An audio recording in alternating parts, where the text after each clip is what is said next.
Ladies and gentlemen, welcome to my fish studio. I've got a huge collection of tanks. Some people say I've got a problem. I think I've got like 50 tanks in total now, ranging from completely different sizes. We've got 4-foot ones, 3-foot ones, 2-foot ones, nano ones, yeah, basically all of them. Now, one thing that I haven't done for a while is create a fish bowl. Controversial, I know, but let's just see how it turns out and you can decide for yourself what you think. Providing we choose the appropriate fauna for the size bowl, I think they can look absolutely amazing and be a great focal point for someone's house, an office, something like that. So let's get started on today's build, a planted fish bowl.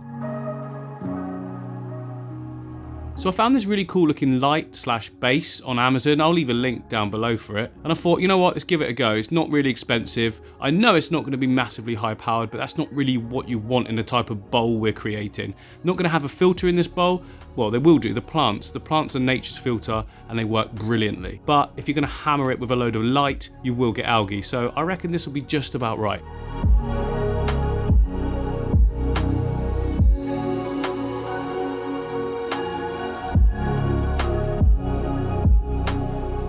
So hidden down here is the bowl we're going to be using. It's currently just got a load of Java ferns in it that I placed in there and using the ambient light just to keep them alive, growing and staying super clean, ready for new setups. I'll transfer them over to a free aquarium and then we can give the bowl a nice good clean. It's probably best not to do these things next to all your expensive computer and camera equipment.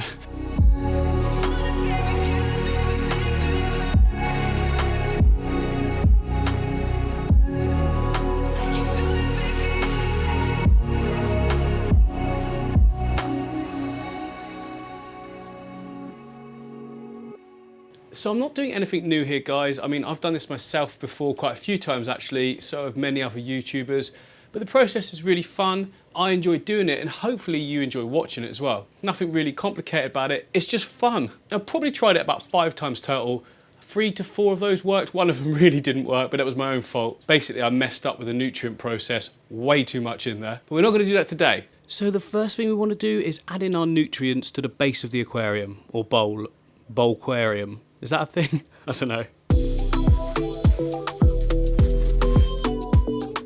So I've developed this technique recently of putting aqua soil in Ziploc bags. The bags and the zips are made of plastic, so there's no fear of them corroding and doing anything to the water parameters. Now the good thing about this technique is it locks down the soil right beneath the sand, stops it migrating and just A, looking bad as it comes through, and B, putting excess nutrients into the water column, which is what we really don't want at the startup phase of an aquarium.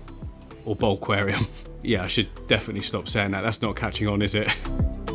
So yeah, look, you can see, all made of plastic. Now, when you're putting the soil in, do it more carefully than I did, because I actually spilt it everywhere. You don't want to completely pack them full either. You want to be able to, manipulate them into whatever shape you need them to be.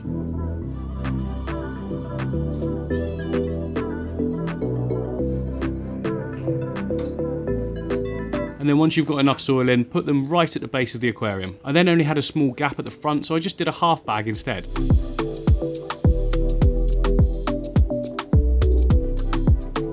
And then don't forget to clean up after yourself. A clean workspace is a clean mind, end result, I don't know, whatever.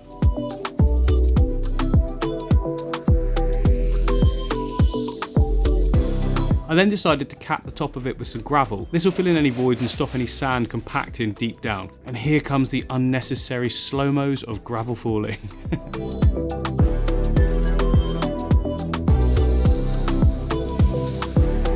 And yet again, I spilt it everywhere. I'm wasting so much time with cleanup.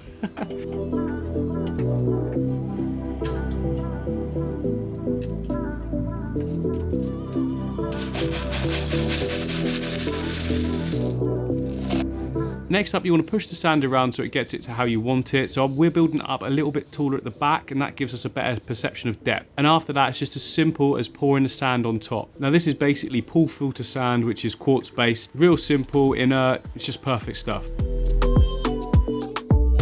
So that's our nice thick base level sorted. Remember, when you're doing no filter tanks, you need a good substrate layer, a nice thick area like this, and then you'll be on to a winner. Right, next up, we got to add our hardscape. Now I'm just looking around here, just pretending I didn't already have the pieces picked out. I'm placing them in the bowl, making sure to create enough space behind them for tall plants and then space in the foreground as well for our smaller plants. And we've got some really nice dark river pebbles. They'll contrast nicely with the sand and look so good. They'll also act as a really good anchor for the wood to stop it floating up and also allow me to glue the wood to the rocks. And as always, the glue is cyanoacrylate super glue gel. This is completely inert once it's sort of dried, if you like, or set. It's completely fine for plant, shrimp and fish. A couple of blobs where the wood touches the rocks, and then on top of that I'm applying some baking soda or bicarb soda because this makes it set instantly. I don't have to wait then for it all to dry.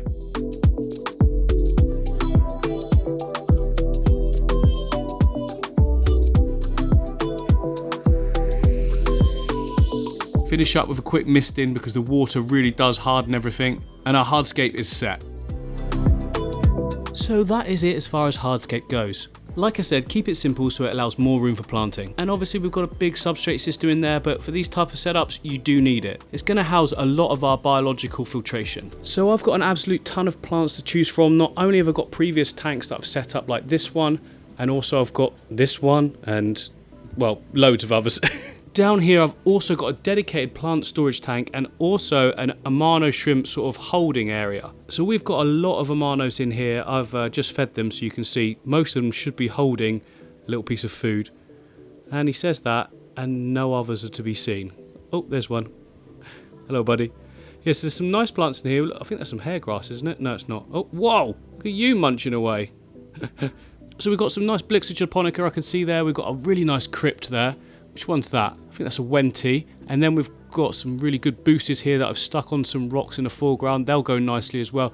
All these sort of little plants we're seeing here will go great in that tank. And then for background stems, well, I've got so many to choose from. I don't really have to take them from this tank. I like to keep this tank heavily planted so it's really, really sort of healthy for storing the Amanos in. It just means I've got a great place to put them in as soon as I come back from the shop. Whoa! Greedy boy? I don't think so, my friend. That is unnecessary. There's no way that you are getting through that massive wafer.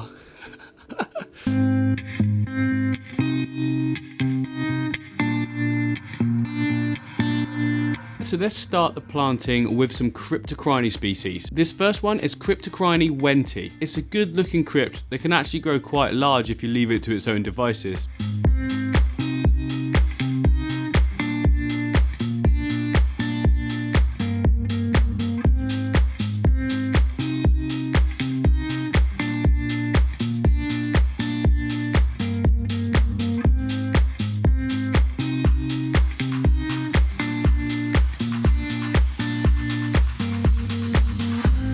But then right in the foreground in front of it, I'm also going to be using a smaller species as well. And that species is Cryptocriney Parva. This stuff stays really small and will work perfectly in our little bowl.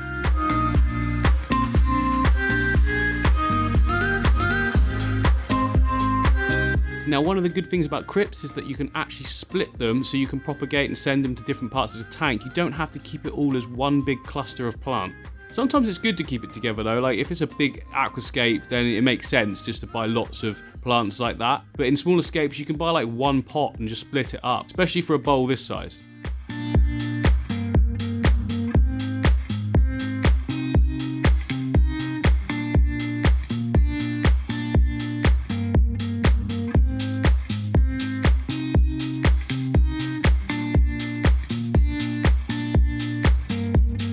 Next up, I want to place something really small in the foreground, and I'm going to use a method that I've done before.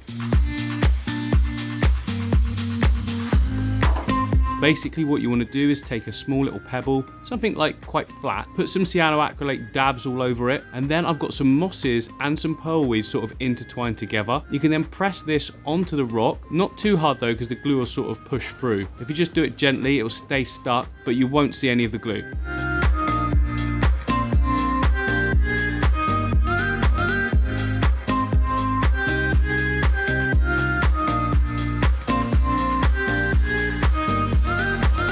And then the beauty of this is you can just place it in the foreground anywhere you like. You can actually move it at any point as well if needed. A really good way of making little foreground area plants that, you know, there's not much space there to actually plant into, so this will work a treat.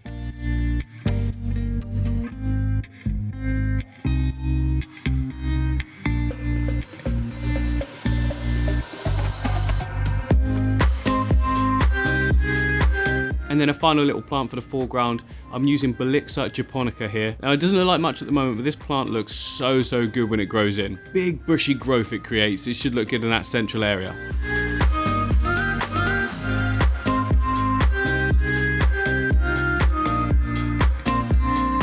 So that's the foreground all taken care of, but we do need a nice little fern to go in that middle section. And what could be better than a nice little trident Java fern? The small leaves will keep the scale of the scape and just act as a great focal point in that middle section.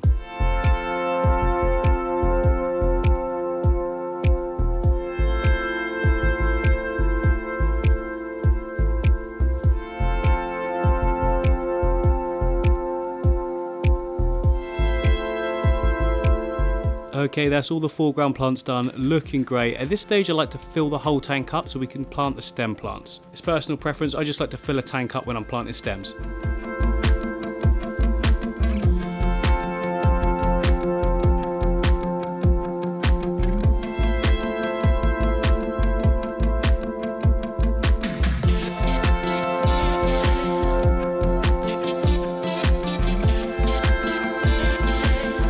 So it has now actually been a few days since I set this bowl up to this stage, and in that time I've been watching it and looking and thinking there's a few things that I want to do.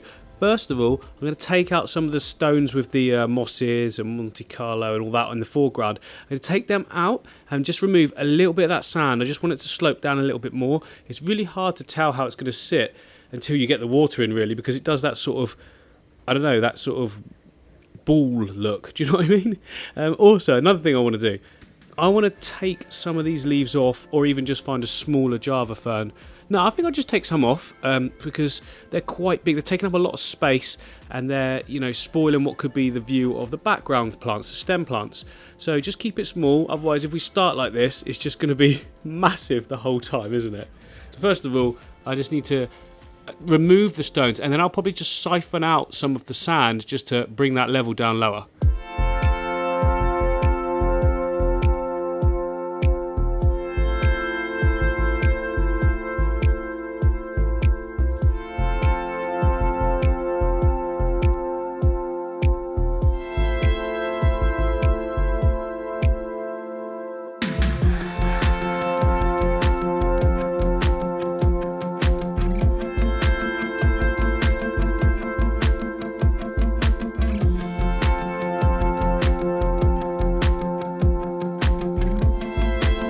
Right, there we go. I think that's made a good difference. So rather than it sort of looking like it curves up at the front, it's just nice and level. You know, it's the small details with these small tanks or bowls that make the big difference. Okay, so next up I want to trim off some of those longer Java fern leaves. One's like that one, you know, this one here, and just keep it like compact in that middle section.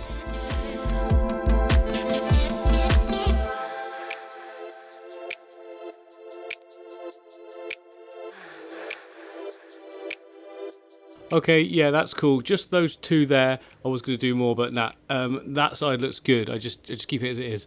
Right, next up, we're going to put in our stems, and then we're done. Well, we're not done because there's no livestock, but we're done planting.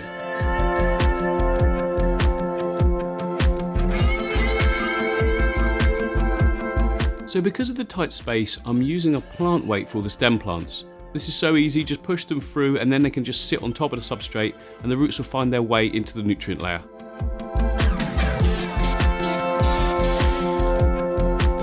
Oh, looking really good. It really breaks up that white background, and notice that it's small, you know, it's small textures. I find that you get a really good sense of scale there. Look at that, it looks like it's in the distance because I've kept it small. Now, I can't do that with all the plants because not all of them are small, but on this side, I think I might go for some more sort of like, I don't know, let's go for a Rotala HRA, and that'll give us some red in that back corner. Now, it won't stay vibrant red because this light isn't like massively powerful, but it will be a different sort of hue in there. It'll give us a sort of slightly pinker hue, I think. It'll look good. Long term, it'll look really, really nice.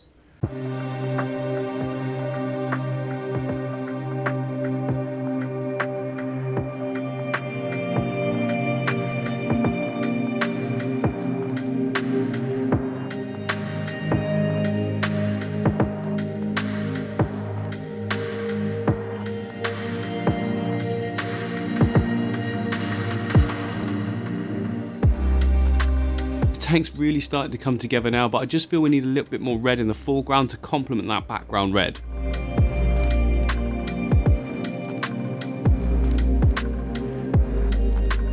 And the Java Fern leaves to the side were really annoying me as well. It felt like they were blocking the view, so I trimmed those off too.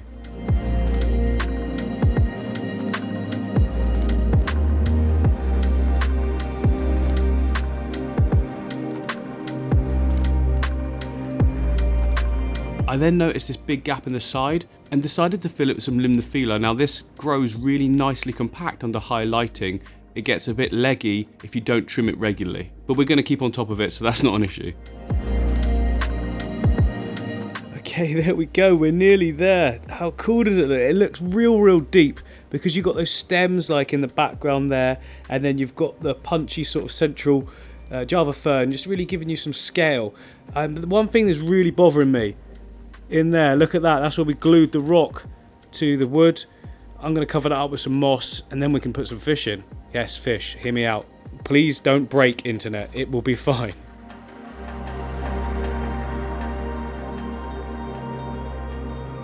So the same as before, just a little bit of cyanoacrylate, super glue gel, and then just a little piece of Java Fern. It'll grow quite thick later on, but this is perfect for now.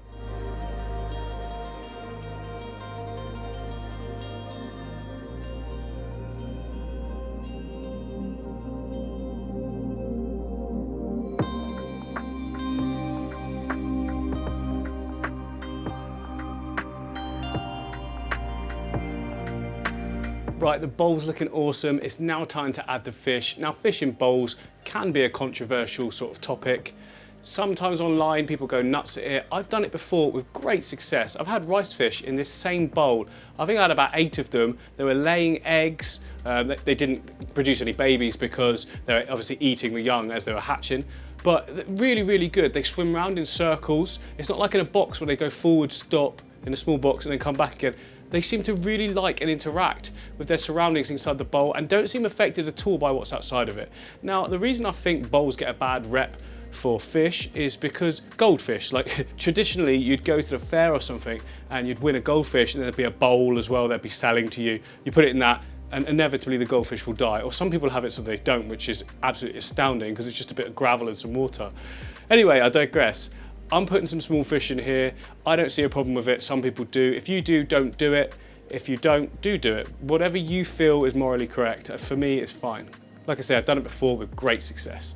And the fish going in our heavily planted bowl are actually up here. So this is a tank I set up for my chili Rasboras quite a while ago. Look at how small they are.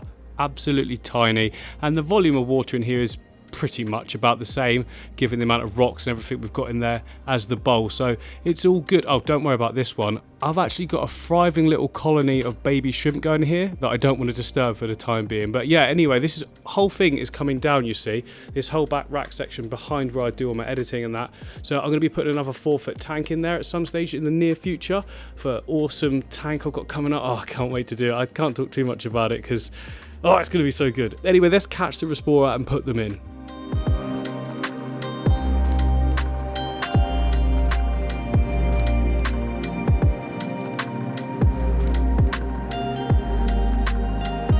So I've caught all the fish. They are in there. We've got 6 of them. They're so teeny tiny. Like here's my finger. They're just so small. Also in this tank we have got an absolutely thriving colony, look, of shrimp. So these are Neocaridina. I've got all the different colours. There's babies and that everywhere. It's going so well. I'm going to transfer a few of them over into the tank as well, so hopefully we can split the colony and build it, because it's not always a good idea to have too many in the same sort of tank. And also, like I say, this is all being taken down soon because I need to create space in this area. So I managed to catch an absolute ton of the shrimp. We've got a completely different range of sizes, and I think they're going to do really well in this tank. Fully planted for them, loads of places to hide, and hopefully they continue to breed and increase the size of the colony. Is it a colony? I think it's a colony. I'm going with colony.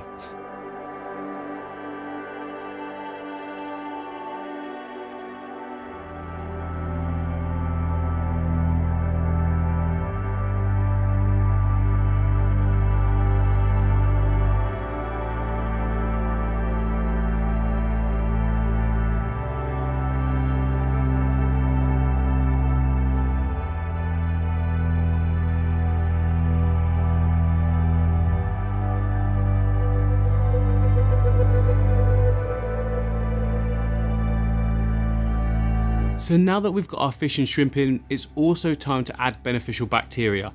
Don't be adding this before the fish are in because it will just die off. It needs the waste of the fish and the shrimp to be able to survive and colonize and just multiply and make the tank absolutely perfect. So this is what's known as a fish in cycle, what I'm doing now. A very low bioload, and I'm going to be doing daily water changes with dechlorinated water, plus adding in more beneficial bacteria each time I do the water change. I'll do 50% every single day for about 2 weeks, to be honest. It's probably overkill, but I like to test the water every morning, and if I've still got traces of ammonia or nitrite, water change it again and just keep going until it sorts itself out, and it will do in its own time. I found for me this is the best way to cycle tanks. So you have to make sure you've got good tap water though, without ammonia in it and things like that. You don't want to be replacing the water with more nasty water. If your tap water's good, then this is a really good method of cycling a tank. But you have to be willing to put that effort in and do the daily water changes. Don't skip any, and don't skip testing every day for at least 2 weeks.